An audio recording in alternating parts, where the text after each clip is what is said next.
Hi everybody, Dr. Bryton here for Tooth Tip Tuesday, and first things first, Rich, I got a new shirt, so you're welcome. I am here today to talk about bite splints. So there have been a number of new bite splints that have been made here in the last 10 months, all across the world actually.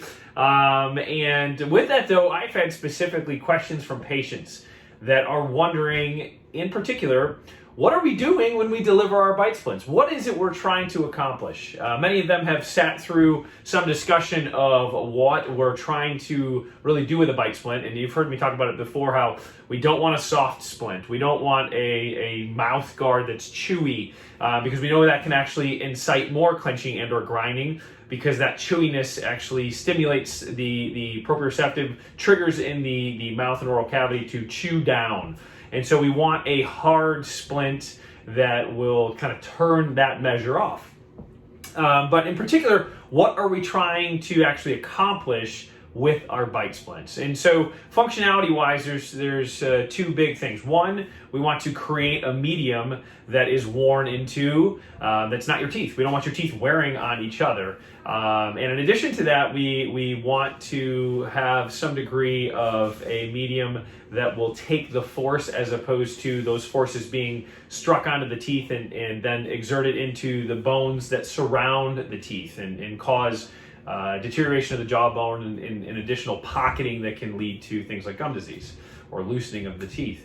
And then also, we want the bite splint to be in a position that reduces your tendency to clench and grind, as well as the amount of force you put into clenching and grinding. And that is what patients are asking about. How does it work? So your bite splint, most of them, fit on your top teeth. And then from there is a landing strip, essentially, for all of your lower teeth to hit. And the goal is to create a landing strip where all those teeth hit at one time when your jaw is positioned in the jaw joint. Not when your jaw is forward or right or left.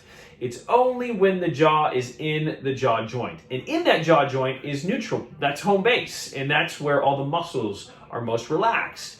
And so we don't fix the jaw in that position, we create that landing strip. And we don't fix the jaw in that position because we know that if we force the jaw into a position, it's going to create some degree of agitation to the muscles of the jaw, and that's obviously the opposite of what we're trying to do.